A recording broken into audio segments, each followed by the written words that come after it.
Acompanhe a partir de agora mais um podcast do Preto no Branco. Programa de hoje: Batendo o Guizo, o veneno da política com Miguel Dias. Alô, amigos, um grande abraço. Estamos voltando aqui com o nosso podcast, falando sobre os assuntos importantes, assuntos da política. E quando se fala em política, não se fala necessariamente na política partidária. É um grande erro comum a muitos de nós pensar que existe só essa política. Não, ela é a principal política, mas ela norteia decisões de homens e de mulheres em cima de outras políticas, como, por exemplo, a que vamos conversar bastante hoje, que é a política habitacional. E por isso, com satisfação, agradecemos a gentileza, convidamos a estar conosco, e Preto no Branco valoriza essa disponibilidade, e que é do nosso ex-vice-prefeito, o Jorge Lange, conhecido cascavelense, de atividades múltiplas aí na nossa comunidade durante muitos anos, e que agora, mais recentemente, está radicado em Curitiba, porque está fazendo parte do governo do governador Ratinho como presidente da nossa Coapar estadual, Companhia Habitacional do Paraná, justamente política habitacional que faz casas. Se politicamente o governador, deputados e outros tantos concordarem e autorizarem, liberarem verbas, aprovarem projetos e tudo mais. Estou errado nessa dissertação inicial aqui do nosso podcast, Jorge? Prazer em tê-lo aqui. Seja bem-vindo. Miguel, satisfação, alegria é muito grande. Quero aqui cumprimentar você, cumprimentar o Jadir, cumprimentar o Leozinho, cumprimentar as pessoas que acompanham o podcast no Preto no Branco e externar a minha alegria de estar aqui em Cascavel. Hoje, participando com você aqui desse bate-papo para falar de política habitacional, que, como você disse, é uma das políticas que resolvem a vida de muitas pessoas, que ajudam muitas pessoas, e na visão do nosso governador Ratinho Júnior, é uma política essencial para você desenvolver qualquer outra política, porque no entendimento desse governo a habitação é prioridade, porque é onde as famílias vivem, é nas casas que as famílias moram, onde estão os principais valores de qualquer família, é o lar da pessoa. Então, um assunto muito interessante, um assunto que assim traz muita alegria para mim, para falar, até pela condição em que eu estou hoje, participando do governo do Estado e executando o maior programa habitacional do Brasil. E já se diz, meu caro Jorge, os amigos que nos acompanham, é um ditado antigo, lembro que já pais, avós falavam assim: olha, quem casa, quer casa. Exatamente. E imagina famílias que se formam sem ter o seu lar e que dependem de uma série de outras circunstâncias, inclusive o tal aluguel, para poder ali se estabelecer e ter a sua família. E isso é bastante complicado. É caro, é sempre uma preocupação a mais que se tem. E aí, quando vem um programa habitacional, onde as regras, onde as normas facilitam a vida desses que têm um menor poder aquisitivo, a alegria não é só sua, como você pode ter certeza, como agora você conferiu recentemente, ao passar esses documentos de propriedades aí para muitas famílias. Você até me mandou uma foto com uma senhorinha lá que o semblante dela já diz tudo, 30 anos aguardando a legalização do imóvel. Como é que como é que está isso em termos de números, em especial aqui para Cascavel, Jorge, por favor? Miguel, então vou fazer um breve relato aí do programa como um todo. O governador, quando assumiu o governo do Estado, estava determinado a corrigir o rumo da política habitacional do Estado do Paraná, até pelas origens dele. Ele fala isso em todos os eventos onde ele vai fazer entrega de novas moradias, ou até mesmo a entrega das escrituras que a gente tem feito de regularização fundiária por todo o Estado do Paraná, de que a origem dele é muito humilde. Ele morou de favor na casa de uma tia, e aí então ele conta essa história de que o pai dele dizia para ele, quando menino, que a vida deles só começou a melhorar e eles começaram a prosperar a partir do dia que o pai dele conseguiu comprar uma casa do BNH lá no interior do bairro de Santa Felicidade, na década de, eu acredito que 80 ou alguma coisa por aí. E então, por ele ter passado isso e estando no cargo em que estava, governo do Paraná e com possibilidades, ele resolveu construir um programa habitacional e fez as encomendas, nos disse de que maneira que ele gostaria que a gente pudesse atender, famílias de até 3 salários mínimos, pessoas que estivessem realmente necessitadas, e os programas habitacionais, já de uma forma geral, são destinados a pessoas de baixa renda, né? Existem linhas de financiamento para outras rendas, mas as companhias de habitação trabalham, né, com mais ênfase, ou quase que totalmente, para essas famílias de baixa renda. E aí nós começamos a discutir as formas de executar esses programas, e o governador entendeu que, para que isso fosse perene, para que a gente tivesse continuidade daquilo, não fosse apenas um programa de um governador, nós transformamos isso em política pública. Então, todo o programa que foi denominado Casa Fácil pelo governador, ele foi aprovado em lei, ele está aprovado na Assembleia Legislativa, ele tem todo o regramento de onde funciona, quais são as fontes de renda e de investimento que nós temos para fazer, enfim, esses empreendimentos, e virou política pública. E política pública voltada a atender a todos os segmentos. Então, passar aqui rapidamente. O programa Casa Fácil é um guarda-chuva e embaixo dele existem ações para diversos públicos. Então, nós temos o primeiro programa no país que se preocupou com idosos.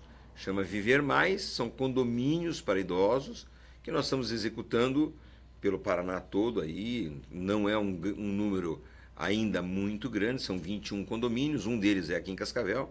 As obras iniciaram agora recentemente.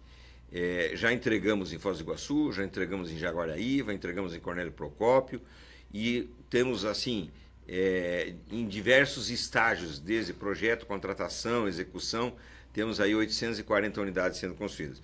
Num programa que é inédito no Brasil, porque o idoso maior de 60 anos que não consegue mais comprar sua casa, não conseguiu adquirir o seu imóvel durante a sua vida ali de trabalho, e também não tem uma poupança suficiente, não é com 60 anos que vai conseguir o financiamento, porque fica mais difícil.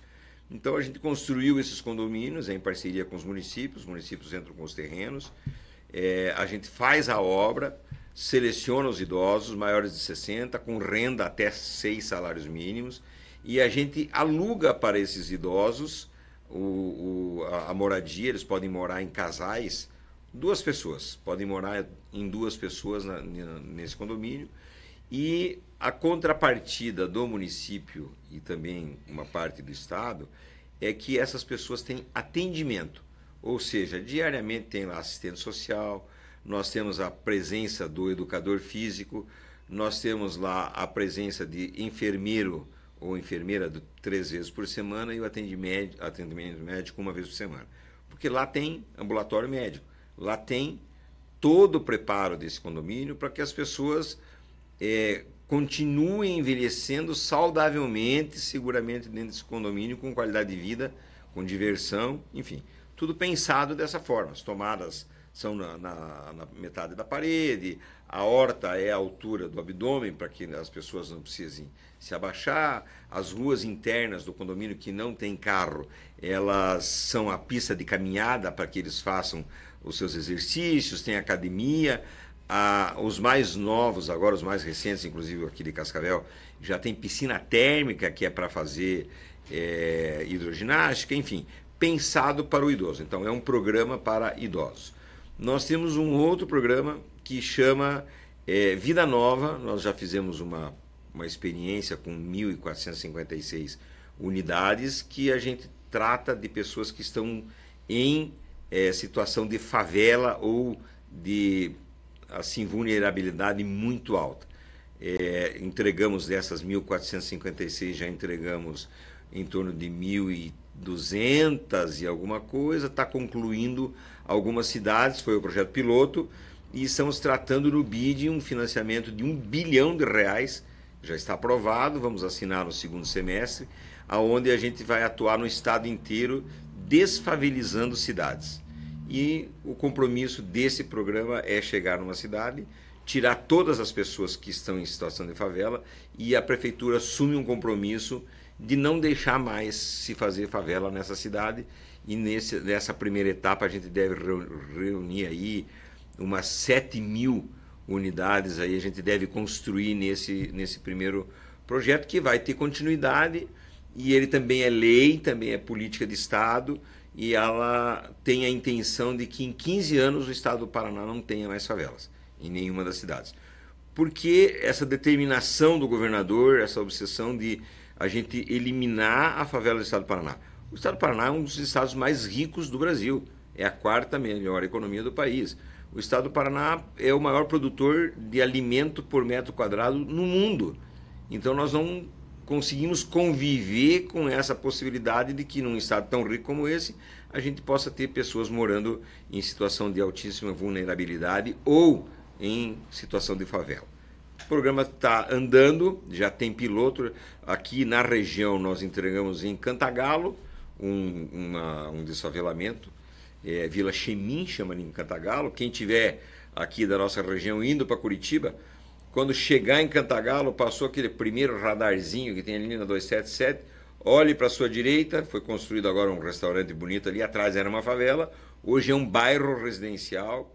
A construtora foi aqui de Cascavel, a Dalmina, que construiu, uma obra linda, acabou com um grande problema que tínhamos ali de favela, e é um exemplo próximo aqui para as pessoas verem. Então, um programa para desfavelamento. Aí fomos levantar a situação, porque a Coapar faz, Miguel, e os nossos ouvintes aí, as pessoas que nos assistem, ela faz um levantamento que se chama CISPIs, o nosso projeto estadual de habitação de interesse social, e ele é renovado a cada 4 anos, participam os 399 municípios do estado do Paraná, e a gente tem um raio-x de tudo que tem no estado do Paraná referente à moradia, onde é favela, onde é área de risco, onde é área de enchente, as pessoas que moram em ocupações irregulares, loteamentos irregulares, a gente tem toda essa informação. Com essa informação é que a gente consegue construir os programas de habitação que o estado do Paraná tem que executar. Então, dentro dessa linha, criou-se esse programa de habitação, mas levantamos também que dentro da nossa necessidade de déficit habitacional que a gente tem um déficit qualitativo, ou seja, as pessoas têm uma casa, mas não têm a infraestrutura e não têm o documento. E não tem o documento, e não tem a infraestrutura porque não tem o documento, e não tem o documento porque não tem a infraestrutura, então fica aquela situação de muitos anos das famílias esperando por legalizar essa área, e o Estado, às vezes o próprio município, com intenção de levar água, esgoto, o saneamento, asfalto, essa coisa toda, impedido porque as áreas não são documentadas.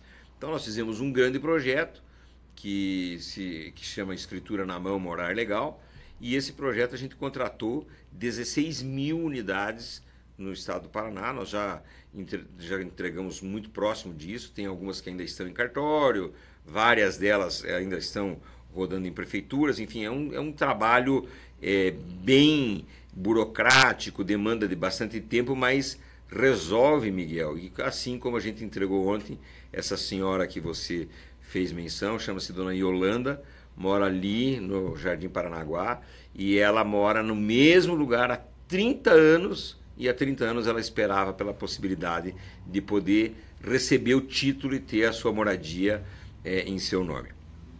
Então temos um programa de regularização fundiária. E aí o outro programa, que é o programa que hoje é o maior programa do Brasil de habitação, chama Casa Fácil, o valor de entrada, que surgiu da necessidade de que a gente precisava ganhar velocidade, os recursos não eram tão grandes, e a gente foi fazer uma conta aonde que a construção civil estava empacada no estado do Paraná. O que o governador determinou? Chama todo mundo para conversar. Chamamos o Sinduscom, chamamos as empresas, as grandes empresas, chamamos a Caixa Econômica Federal, chamamos o Ministério, enfim, deputados, vamos conversar com todo mundo. Vamos ver aonde é que isso está travado. Por que é que não se lança no estado do Paraná mais empreendimentos? Por que nós não estamos conseguindo atender as pessoas? E a resposta foi exatamente aquilo que a gente já esperava, imaginava, era a falta de poder aquisitivo das pessoas para darem o valor de entrada que os financiamentos exigem. Tem uma regra bancária que a Caixa Econômica teve que aderir, chama-se Pacto de Basileia, que os financiamentos não podem comprometer, não podem ser financiados 100%, eles são financiados somente 80% para ter uma regra de você não ter a tua falta de pagamento, enfim, o endividamento das famílias, a inadimplência atingir níveis que o sistema financeiro não suporte. E aí, a hora que nós entendemos isso, pegamos o valor do recurso que a gente poderia obter e fizemos uma conta muito simples. Construir uma casa, a Coapar construir uma casa, eu gastaria, vamos pôr hipoteticamente aqui, R$150 mil. Eu dando R$15 mil para uma família dar de entrada no seu financiamento na Caixa Econômica, eu tirava a necessidade de entrada da família e a família, com toda tranquilidade, consegue pagar a parcela, pois ela já paga aluguel, ela já tem uma despesa com moradia que seria o suficiente para pagar a prestação. Fomos ao governo federal, fizemos um acordo com o governo federal, e o governo federal tem um programa que também dá subsídios, e juntando o subsídio do governo do estado com o subsídio do governo federal, mais o financiamento da Caixa Econômica, nós criamos esse programa simples, desburocratizado, direto com a iniciativa privada, uma parte, a outra parte podendo ter a participação das prefeituras doando os terrenos nas cidades pequenas para o valor ser ainda mais baixo das prestações. E conseguimos, Miguel, contratar nos 4 anos do governo Ratinho Júnior 34 mil unidades habitacionais, arredondando os números. Mas, como a gente vinha saindo da pandemia e nós precisávamos criar emprego e gerar renda, essa também foi uma alavanca que o governo usou para a retomada da economia. Nós fizemos alguns limites na primeira etapa do programa, onde a gente financiava 100% das unidades nas cidades de até 50 mil habitantes, nas cidades entre 50 e 100 mil habitantes, 80% das unidades, e nas cidades maiores, acima de 100 mil habitantes, 70% das unidades. Ou seja, 100 unidades numa cidade pequena, todas as 100 famílias recebem o subsídio. Nas cidades um pouco maiores, das 100 casas construídas, 80 famílias recebem, nas grandes cidades 70%. O que aconteceu com isso? A construção civil retomou, voltou com toda a força, contratamos 34 mil subsídios, oferecemos 34 mil subsídios, e as construtoras contrataram junto à Caixa 45 mil unidades no Paraná nos 4 anos do governador Ratinho Júnior. Ou seja, houve uma injeção de 8 bilhões de reais na economia. O governo do estado entrou com 450 milhões de reais depositados na Caixa Econômica para fazer frente a esse subsídio. E, obviamente, dados oficiais dizem que cada unidade habitacional construída gera 3 empregos, de maneira direta ou indireta, porque tem o que participa da construção, tem o freteiro que leva os materiais, e isso vai até depois que a pessoa está na casa, aquisição de imóvel, aquisição de fogão, doméstico, essa coisa. Então são 3 empregos. Se a gente fizer uma conta de padeiro aqui, 45 mil unidades com 3 empregos gerados por unidade, nós chegamos aí próximo dos 100 mil empregos também gerados por essa ação de habitação que o governo do estado do Paraná fez. E isso fez com que o Paraná fosse reconhecido a nível de Brasil. Hoje, o programa Casa Fácil Valor de Entrada, ele está, por ordem do governador, por determinação do governador, sendo levado, as nossas equipes da Coapar têm ido a outros estados, ajudado a formar, e já estão rodando no estado do Pernambuco, está rodando no estado do Mato Grosso do Sul, agora estamos ajudando Santa Catarina, Rio Grande do Sul, Espírito Santo, Rio de Janeiro. São já 12 estados aí que estão com o mesmo programa funcionando. E aqui, para a nossa região, que é a sua pergunta inicial, nós viemos para a região oeste e fomos levantar aonde a gente teria oportunidades de também implementar esse programa. Na cidade de Cascavel, nós temos 2.078 unidades contratadas, sendo que dessas 1.209 famílias, elas poderão receber o subsídio. Isso dá 19 milhões de reais de investimento em subsídio do governo do estado e um investimento em reais na construção civil de 348 milhões de reais.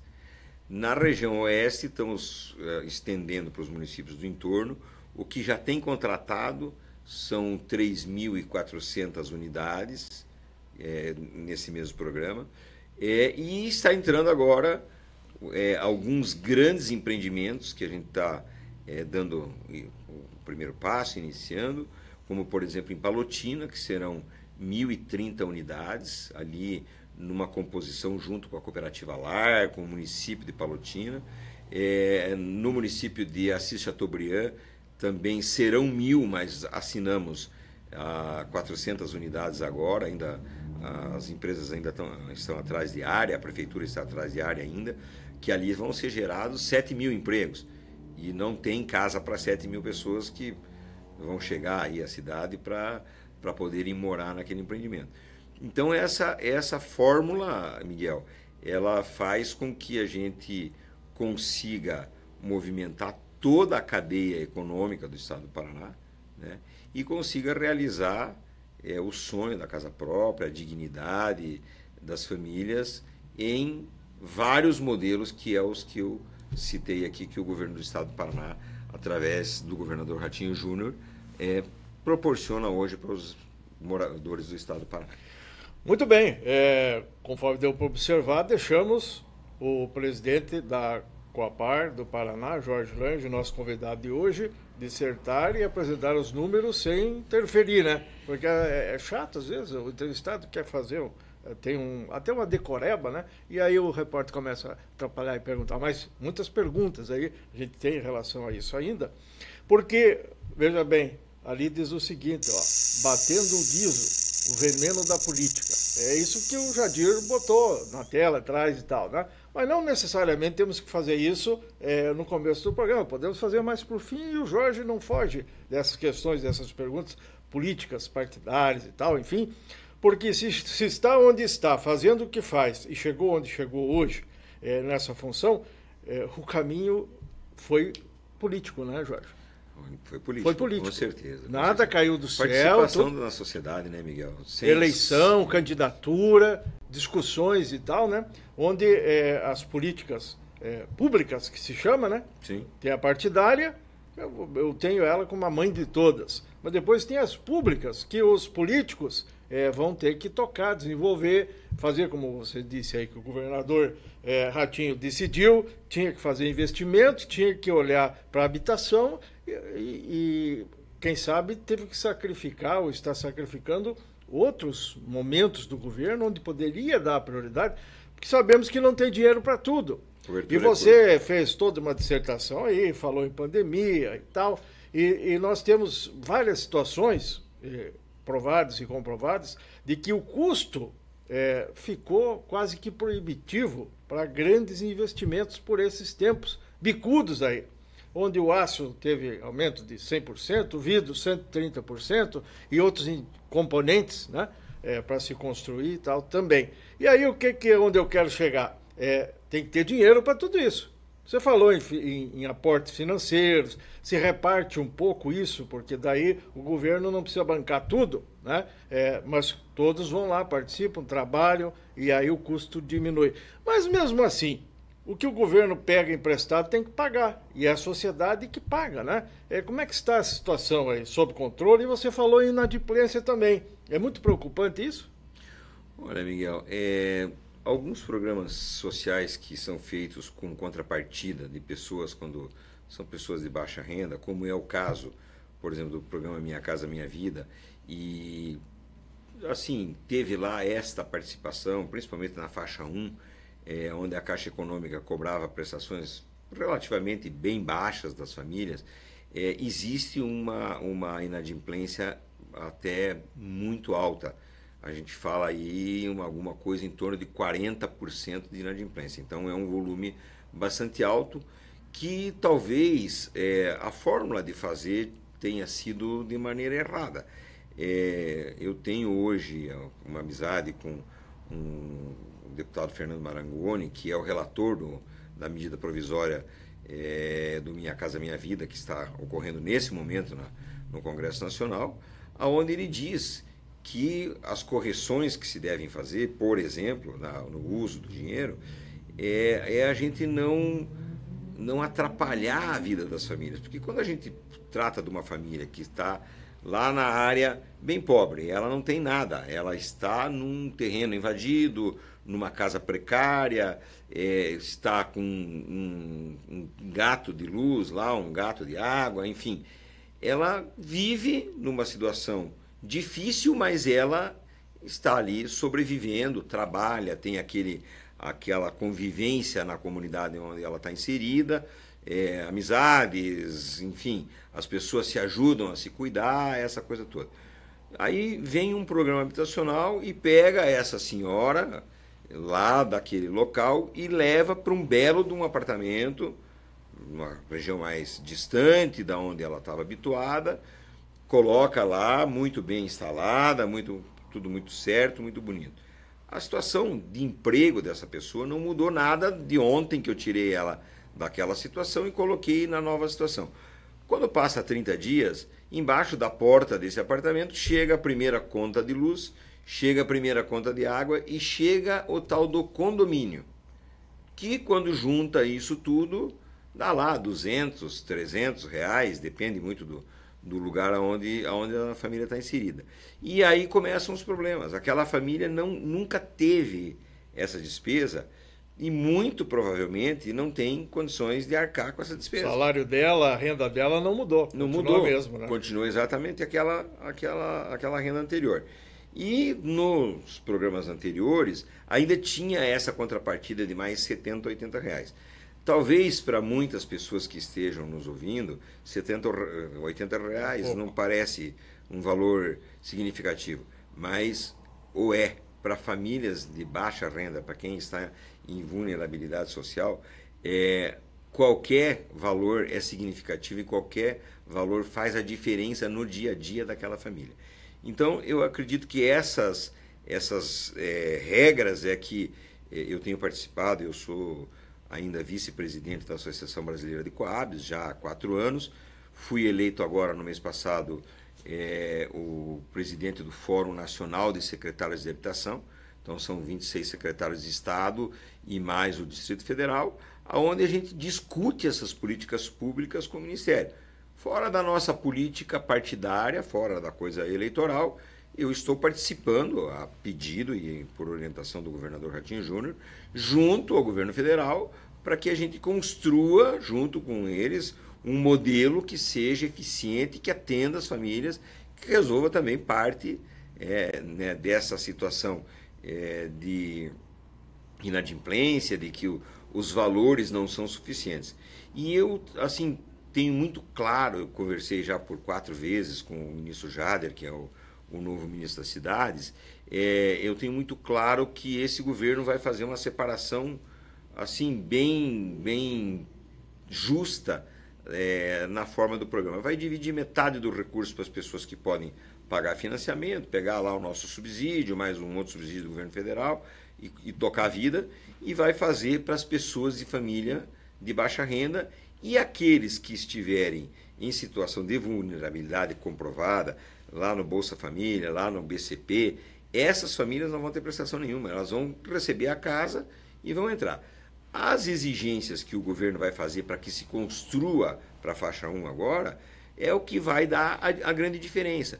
Terão que estar a no máximo 1.200 metros de um atendimento de saúde, de uma escola, de um supermercado, ou seja, em área urbana muito próxima dos serviços públicos que a população necessita. E então eu acredito que essa regra vai dar uma nova cara, vai dar um novo formato, e isso é uma discussão que, como eu digo para você, é discussão de política pública, não é política partidária. porque nós já viemos discutindo isso durante os últimos 3 anos, né? Com o governo anterior, essa discussão já veio avançando, e o governo atual olhou, viu que foram dados passos corretos para a implantação de um novo programa e está dando continuidade e fazendo as suas alterações, pondo a sua marca, mas acredito que a gente deva ter na semana que vem o lançamento já dos documentos da Caixa Econômica, aprovação do novo modelo do Minha Casa Minha Vida, e nós vamos ter aí ainda mais obras com o governo federal, porque até então nós estávamos com o governo estadual. Boas novas, né? Boas notícias, boas constatações. Notícias. E aqui vai uma pitadinha de veneno, né? Por causa do guiso que está ali. Quando nós temos no entorno disso tudo muitas lideranças que dizem o seguinte: o governo da direita saiu, entrou o governo da esquerda, então vai ser esquerda para tudo que é lado, né? E aí o senhor vem e nos diz que num programa dessa natureza, na ordem técnica e não no debate político, vai haver continuidade, né? Isso precisa ser saudado, porque isso dá resultado e é isso que nós precisamos de um modo geral. Agora, inclusive eu lembrando aqui, quando o senhor falava sobre algumas declarações, comentários, até brincadeiras, a gente sabe, né, de colegas da imprensa em Cascavel, como o Jorge Guirado, lá no EPC, o Cantini, ali na massa, que fala assim: mas e o Jorge Longe? O que o Jorge Longe tem feito aí? Porque numa alusão ao fato que o senhor passa mais tempo lá na capital do que aqui, onde a sua família continua aqui, o senhor sempre pode estar aqui. Mas brincadeiras à parte, vamos então à pergunta diretamente. O senhor se sente meio alijado da vida de Cascavel? Precisa cuidar do Estado, afinal de contas, né? A Coapar é do Paraná, não é? Aqui é a Coavel, é do Bosa, lá, nosso amigo Bosa e tal. Tem algum programa em conjunto com o Bosa, com a Avel? Pode responder também. Parceria. O senhor acha que está muito longe de Cascavel ou não? Está acompanhando tudo aqui, Jorge? Olha, Miguel, a função em que eu estou, eu presido uma companhia, talvez seria até bom dizer para as pessoas, que tem um capital social de mais de R$1,5 bilhão de reais. Eu tenho 400 funcionários, 12 regionais, uma inclusive aqui em Cascavel. Nós temos 70 engenheiros e arquitetos, temos lá 20 advogados. Então, existe uma estrutura muito grande. A gente tem um orçamento relativamente grande para uma companhia de habitação. Nós somos a segunda do Brasil. Só perdemos em orçamento para a CDHU de São Paulo, mas já ganhamos da CDHU em número de obras em execução, já estamos à frente deles. E isso faz com que exija de mim um tempo muito maior do que o normal. Eu começo a minha semana, segunda-feira, muito cedo. Nós temos reunião de diretoria todas as segundas-feiras, a partir das 8 horas da manhã, onde a gente toma todas as decisões dos processos, projetos, tudo que a gente tem na semana. E, às vezes fazemos reuniões extraordinárias mesmo durante a semana para tomar decisões mais rápidas. Eu tenho 5 diretores que atuam nas diversas áreas lá comigo, e às vezes, Miguel, quando eu me pego é sexta-feira, mais de 6 da tarde, e eu estou dentro da empresa ainda. Então isso dificulta que eu tenha, vamos dizer, uma vinda muito frequente a Cascavel, porque é distante, são 500 quilômetros de uma estrada muito movimentada, ainda sem duplicação, vai ser duplicada, mas ainda sem duplicação. Mas não tem dinheiro para vir de avião? Não tem passagem? As passagens são caras, Miguel, e eu por hábito, eu não uso o dinheiro do governo para me locomover. É mesmo, né? Eu pago as passagens do meu bolso. Falaram esses dias, Jadir, não sei se você que viaja de avião seguidamente aí, R$2.500 uma viagem a Curitiba, numa determinada empresa. Exatamente. Se você consegue se organizar, por exemplo, nessa vinda agora que eu vim, eu comprei as passagens do meu dinheiro, porque eu vinha numa quinta-feira entregar títulos, na sexta vistoriar obras e Dia das Mães aqui. Paguei as passagens com o meu dinheiro, mas como o Dia das Mães é uma data que é fixa, eu comprei isso já há 4 meses atrás. Então, consegui comprar ali a R$300 mais ou menos. Mas se tem que pegar na bucha um pouco antes do avião... De uma semana para outra, de um dia para o outro, é um absurdo. Coisa, né? Eu tive que ir a Brasília agora há pouco tempo atrás, que fui convocado para uma reunião muito em cima da hora, lá de um dia para o outro, Sim. e a companhia teve que arcar, o Estado arcou com uma passagem no valor de R$ 2.300 para mim ir a Brasília participar de uma reunião. Então você veja que os preços são salgados, né? Então, sempre que dá, quando a gente tem condições de marcar com antecedência, eu venho a Cascavel. E aí, quem me conhece, você me conhece há muito tempo, o Jadir me conhece há muito tempo, eu sou um homem de família.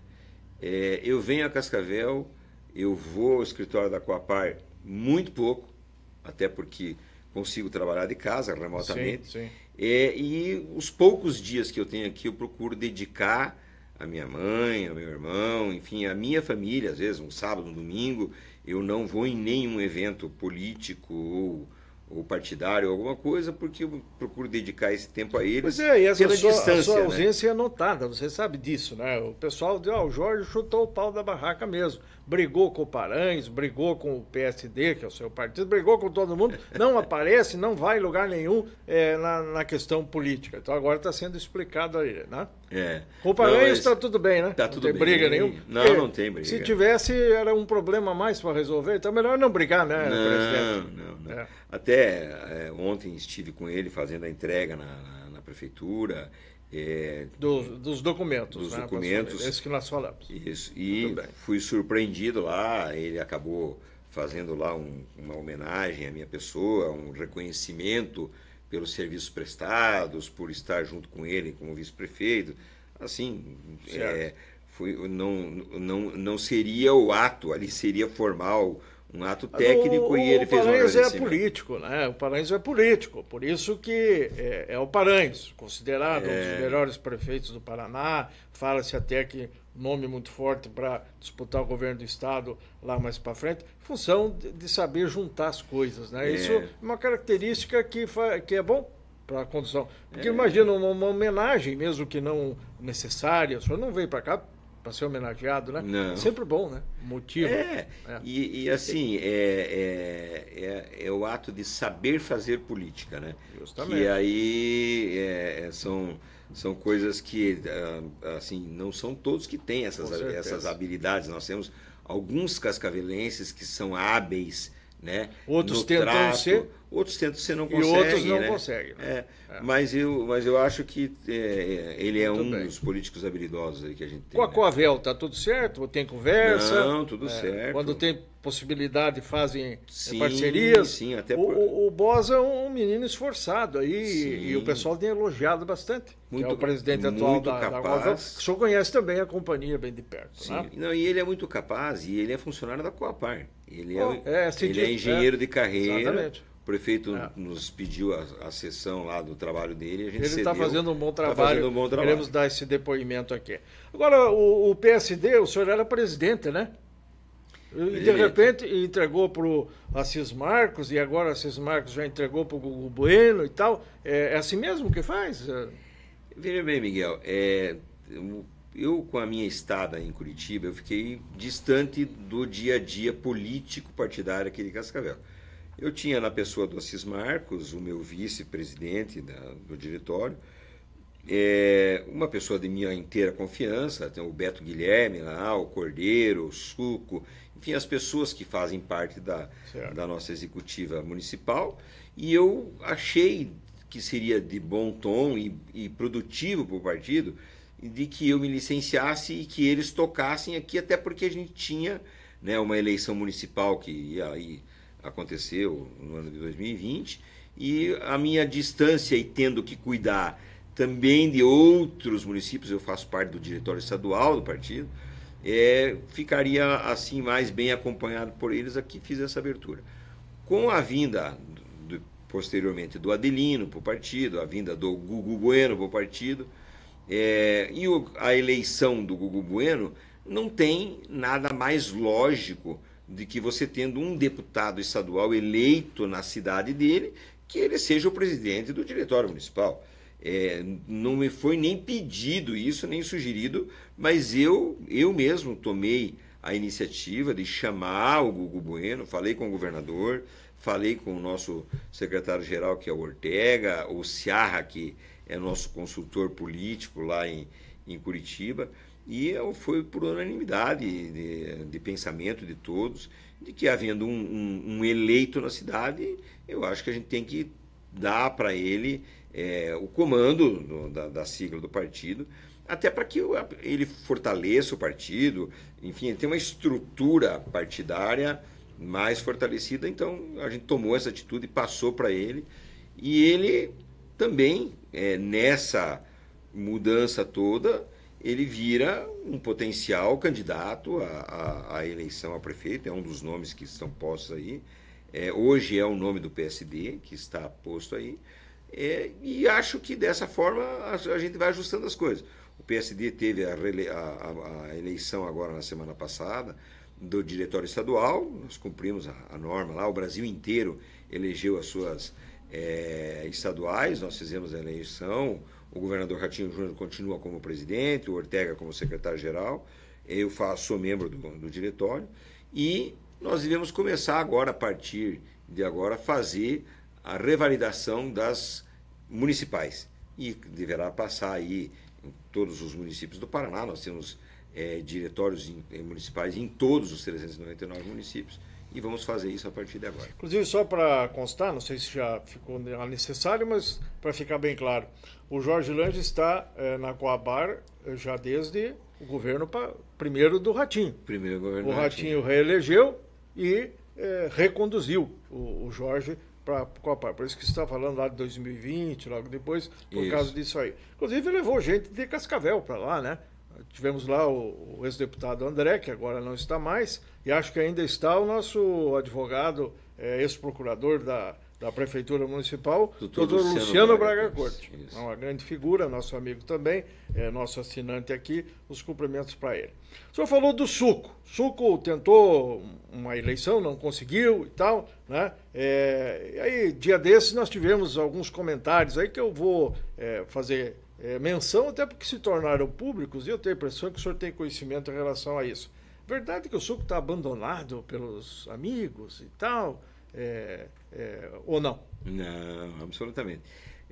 O Suco, ele veio para Cascavel pela minha mão. O Suco morava em Santa Helena, era secretário da Prefeitura Municipal de Santa Helena, chefe de gabinete do prefeito Silon, e à época, quando o Silon deixou de ser prefeito, o Suco veio conversar comigo, a possibilidade de trabalhar na estrutura do deputado Eduardo Seara, e como eu era praticamente sozinho na região naquela época, eu trouxe o Suco para Cascavel para me auxiliar. E o Suco sempre foi aí um dos nossos braços aí do Seara, meu, durante esse período todo.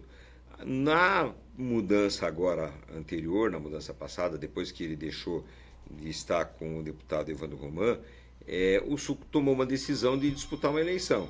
O Suco já poderia estar num cargo de governo já há mais tempo, mas tomou a decisão de disputar uma eleição. Nós o apoiamos, o partido apoiou, eu pessoalmente o apoiei, ajudamos da melhor forma, dentro do que tinha possibilidade, e ele disputou uma eleição. Quando ele terminou a eleição, perdeu a eleição, não conseguiu se eleger, a gente o acolheu num cargo na Casa Civil, provisoriamente, e agora, no Diário Oficial do Estado de hoje, o Suco está nomeado num bom cargo, que vai atuar junto aí à representação regional da Casa Civil, ali com o Adelino e a equipe dele, e vai fazer um trabalho para o governo do Estado na região, num bom cargo de reconhecimento, o cargo, inclusive, determinado, designado pelo próprio governador. Beleza, então, boa notícia.